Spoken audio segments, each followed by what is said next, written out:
Hello everyone, and welcome back to another exciting episode of Let's Analyze! Today, we will analyze the new Thracia 776 banner containing the likes of Leif, Nanna, and unfortunately Reinhardt and Olwen. I mean, come on, they even wore the same exact clothes. I would have liked it better if the current units could class change or something, but this here is just bland. Well, it's not like I'm going to be summoning on this banner anyway, with Golden Week just around the corner, but I digress. Anyway, let's start things off with Leif. So first things first, I am truly sad that he lost his Troa Barton hair. I thought it was really cool. Anyway, so his light brand allows him to dish out 7 more damage to people who have 5 more depth than their res, which is quite big considering that most units have more depth than res, like Leif himself. The way his stats are set up seems to play into this as well. 38 speed is blisteringly fast, and because of light brand, he'll more often than not get 14 bonus damage at the end of the fight. When you think about it like this, he is actually rather strong. Although dedicated physical tanks such as Sephiel, Hinata, and Lucas will still body the hell out of Leif, he'll have an advantage against bruisers such as Aira or female Grima, especially if he can double them.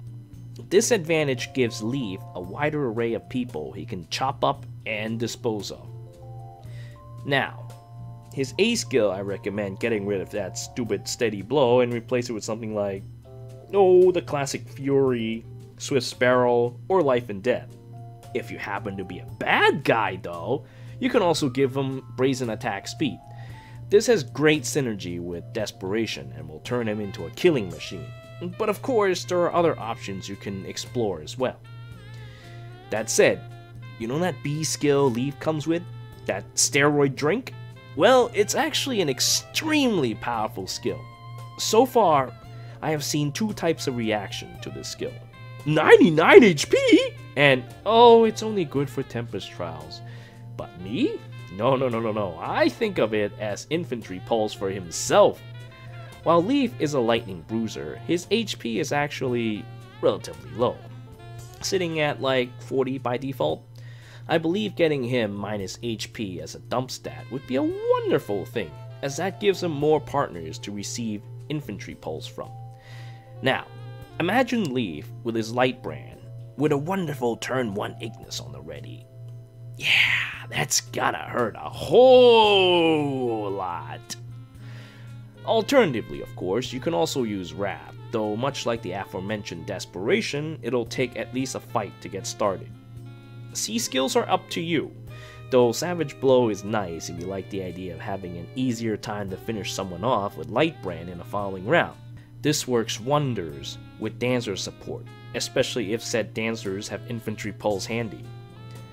As for seals, you can run Quicken Pulse, though if you manage to get 3 Infantry Pulse, you can probably use other attacking options. Of course, Leif can be built defensively too, so tools such as Close Dev will work nicely for him. All in all, my opinion of Leif have changed for the better since this review. It is still quite unfortunate that he is stuck with Reinhardt, who has a rather ridiculous weapon. But Leif himself is no slouch, and can more than carry his own weight in battle. Next up is Nanna.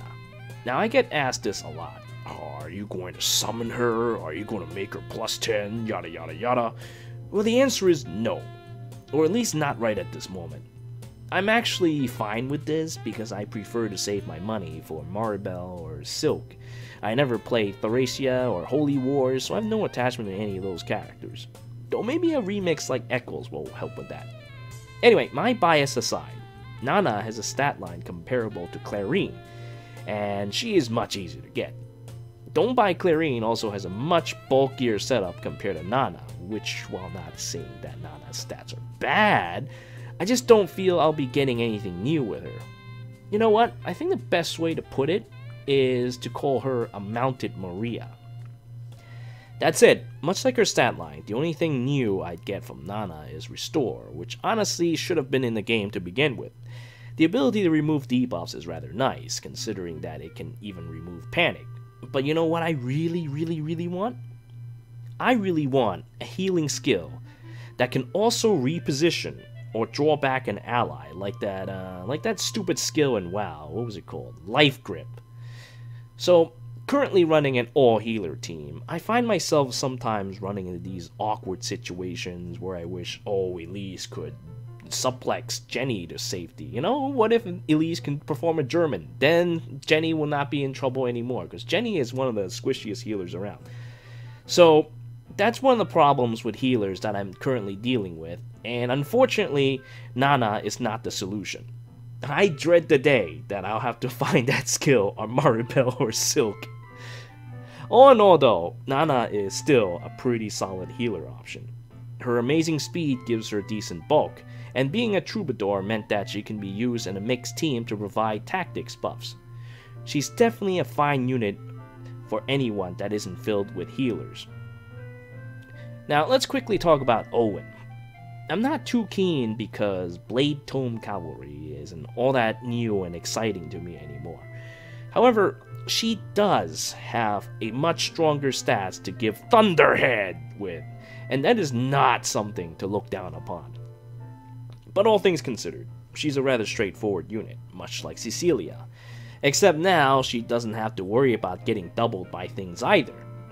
The no cooldown penalty is nice though, so with Heavy Blade or something, you can save up a Dragon Fang after an exchange or two, and all of a sudden, you're blasting red units to death. While Glimmer and Moonbow is great for that little bit of extra oomph to sentence someone to death. But I'd much rather use Guntra in the Green Cavalry slot over the both of them. Owen also doesn't provide anything interesting except a now common Swift Sparrow as fodder. Okay, finally, we have the big bad guy himself, Reinhardt. After getting his hand cancer cured and his hand restored to a normal size, his powerful hands now holds the Master Sword Meisterschwert,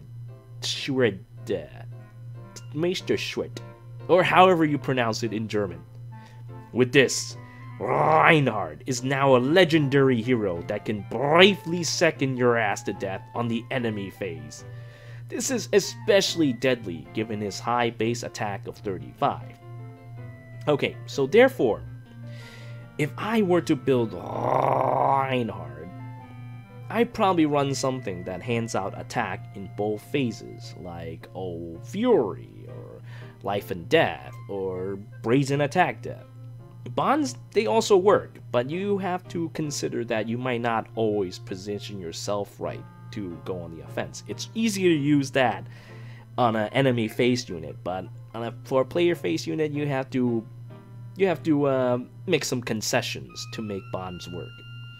So out of all these choices, I think Life and Death is probably the most stable, because Brazen, you need to get hit once, and sometimes you kind of can't, you die. So Life and Death is probably most stable, as Reinhardt has good enough base defenses to survive a hit for him to counter someone to death with. Hell, with this, he can probably even prevent some doubles against him if he's attacked. You might even double people with full horse buffs. Disgusting. Now, if you're especially cruel, distant counter with horse buff will bring a couple bad days for people who are not equipped to deal with such a thing. Now, as for B's slot, his Vantage, I believe, is perfect as it is. You can also run Quick Repose to quad someone to death on the enemy face as well, though I think that's better used as a seal for him. And of course, there's that Brash Assault Desperation combo. But anyway, Vantage with Quick Repose is probably the best setup. In fact, what happens is that he ends up attacking first. He might take a counter attack, but then he'll guarantee to finish someone off on the second attack. That being able to attack first with Quick Repose is absolutely disgusting with a brave weapon. I have no idea they would actually bring something like this into the game. Anyway, the C slot is whatever that suits you, and the Seal slot is better used with Quick Repulse as mentioned, or Quicken Pulse if you want to do the whole old school Reinhardt Moonbow business, or just a straight up plus attack. As for specials, just as aforementioned, we can use Moonbow with Quicken Pulse, or Luna or Bonfire otherwise. Probably Luna, because if you run Life and Death, yeah. Well, that's pretty much it for my analysis of this banner and their units. Now, if the data mine stats are wrong, well, we'll talk about that later. We'll cross that bridge when we get there. I thank you all for watching. Until next time.